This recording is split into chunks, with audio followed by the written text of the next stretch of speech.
Okay, this is how to tank Underbog and a leveling protection warrior. First off, I've sped up these first bit of just trash pulls to about 200% so that it goes a little bit faster. Um, this is a little bit better than slave pins, but the slave pins is it's still spread out just like the slave pins were. As far as tanking trash, there's not any real casters or any ranged DPS mobs in here. So really you just AoE tank, charge, throw up a rend, hit thunderclap, and then just continue to spam cleave and thunderclap and revenge. And you should be able to hold aggro fine.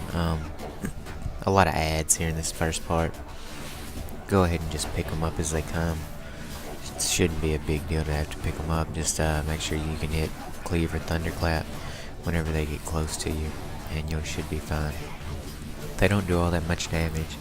I don't think I ever dropped even to half health this entire run, but as long as you have a decent healer, you should be fine. Some of these trash packs, there are some bog giants who hit a little bit harder than the other trash, but your healer should be able to keep you up just fine. I actually end up pulling 2 or 3 at a time sometimes, just because my health wasn't dropping at all.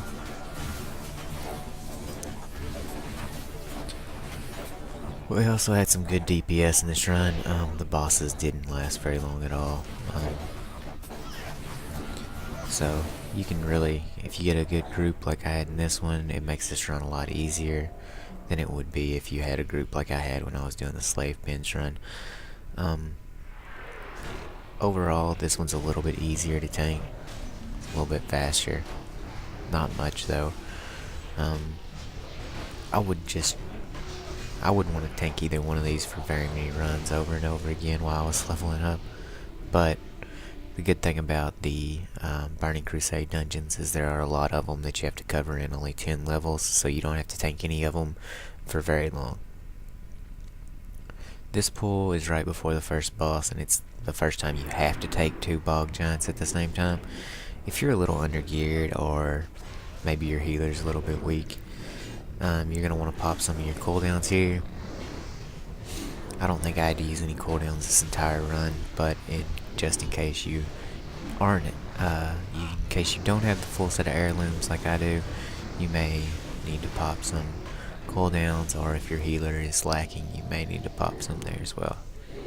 This is the first boss. What he does is he will throw down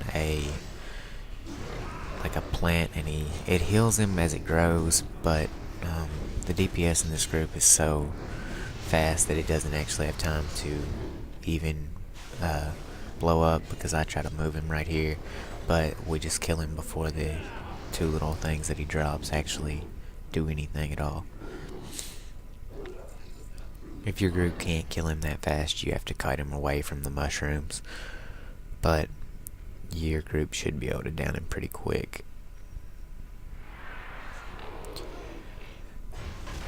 Okay, now the rest of these trash packs up here, there's a bunch of bog giants. This is just the same trash as before.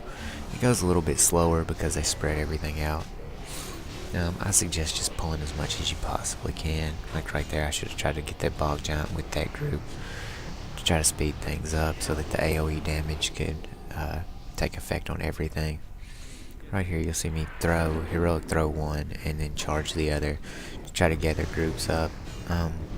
You can always try to pull more than one group at a time by just heroic throw one group and then charge into another group, as long as you don't have, like, say, a druid healer, or if you have a priest who's using renew, you should be fine. If you do heroic throw into a group and then charge a different group with the druid healer, you may want to watch out, because you're going to have hots ticking on you, and as soon as they do, the druid is going to pass you an aggro on the ones that you didn't hit with the heroic throw.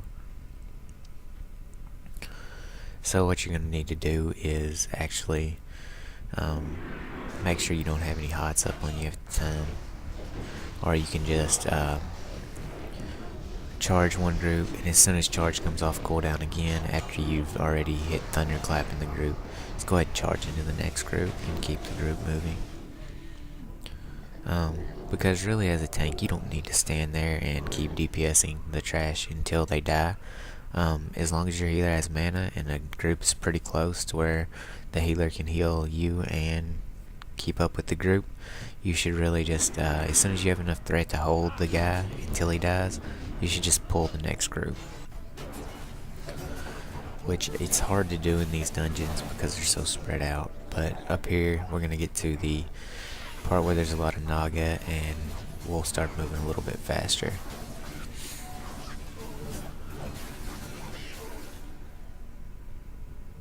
Right here, this doorway is a little bit tricky. You can get a lot of groups at once, but what you don't want to do is make sure that you don't line of sight your healer. The priest, he's pretty good. He's standing right in the doorway. He knew that I could have line of sighted him there, and he was on top of it, so I didn't have to worry about that. Get a big group, AoE pulls, speed things up a lot faster.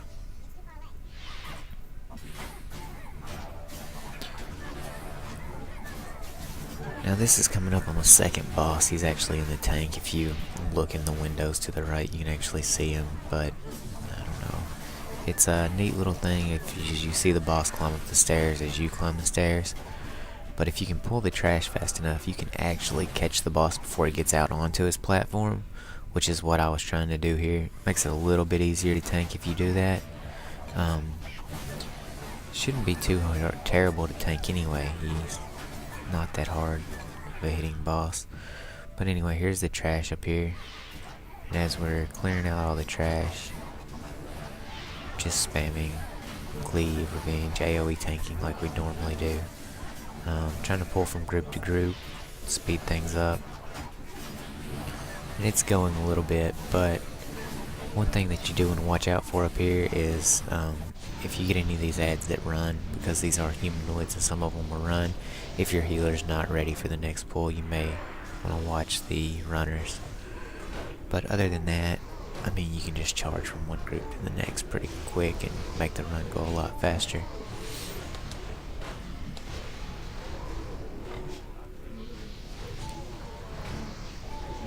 And there's the second boss coming up the stairs right there. What you're going to want to do is just spin him around so that his spit goes against the wall and his tail faces out. His tail's going to do a knockback. Just try not to let anyone get knocked in the water. They shouldn't be standing behind him anyway. So the only thing you really have to worry about is the AoE spit. Just face him away from the group. They should be able to DPS him down really fast, as this group did.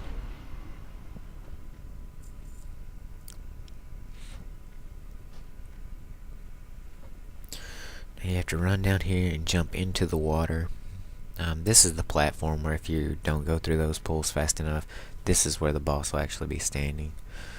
You can jump into the water and then just go out right there.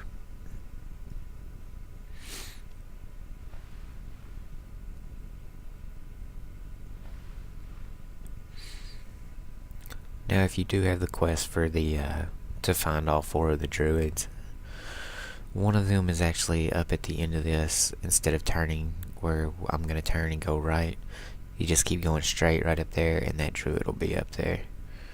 He's sitting in stealth, but right here is the way you normally would want to go, is to just go ahead and pull some more trash as you take the right. And again, it's just AoE tanking. These packs are a little bit close together, so you can pull a lot more of them at once, depending on where you catch the patrols at. Got that patrol up there a little bit too far. If you can catch it down here by these other ones, you can pull them all at once.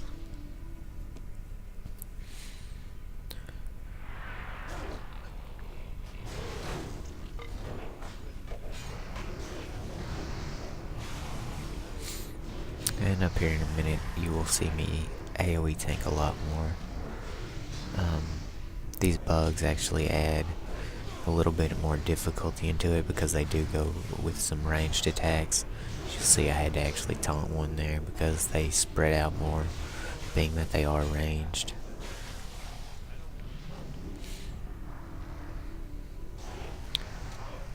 But it's nothing a quick shield slam won't be able to pull back onto you if you do happen to lose aggro on one of the mobs.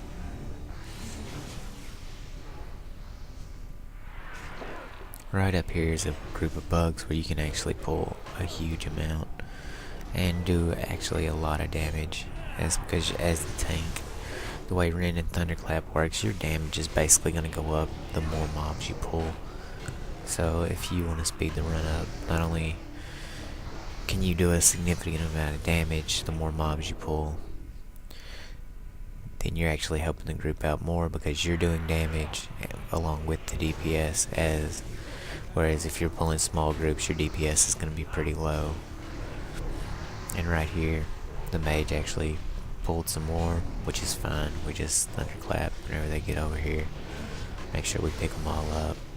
We keep having groups add to the packs that I'm already tanking, which actually works out pretty well because we just spam those AoE moves, make sure we get them all. You see right there I have a ranged mob that was outside of the AoE. I hit it with a heroic throw just to grab threat, and we just go ahead and AoE this group down.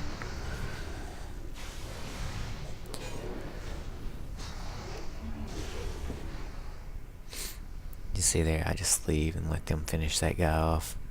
There is a patrol of a bog giant who you may not want to pull at the same time as a boss. Right there I see he's way down there, so we go ahead and pull the boss. I think our DPS will be able to put this guy down before the boss comes. This is the third boss.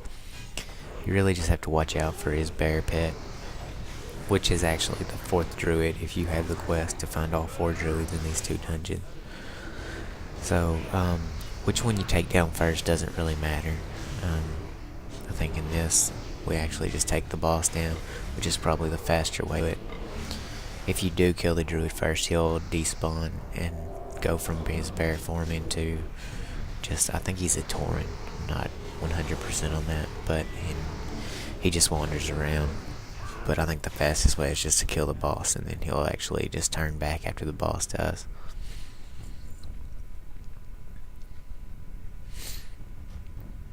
Right there, I got some new plate pants. Though they're better than what I was using if I go ahead and gym them. I haven't actually been gymming any of the gear that I've been picking up though. Really just, I assume I'm gonna level it before I actually find it enough use for gems to be put in it. If I end up using them for very long, I may end up putting some gems in them, but really, as long as you just keep upgrading your gear every couple of runs, you should do alright gear wise. If you have the heirlooms, there's only 1 or 2 pieces of gear that you need to upgrade anyway.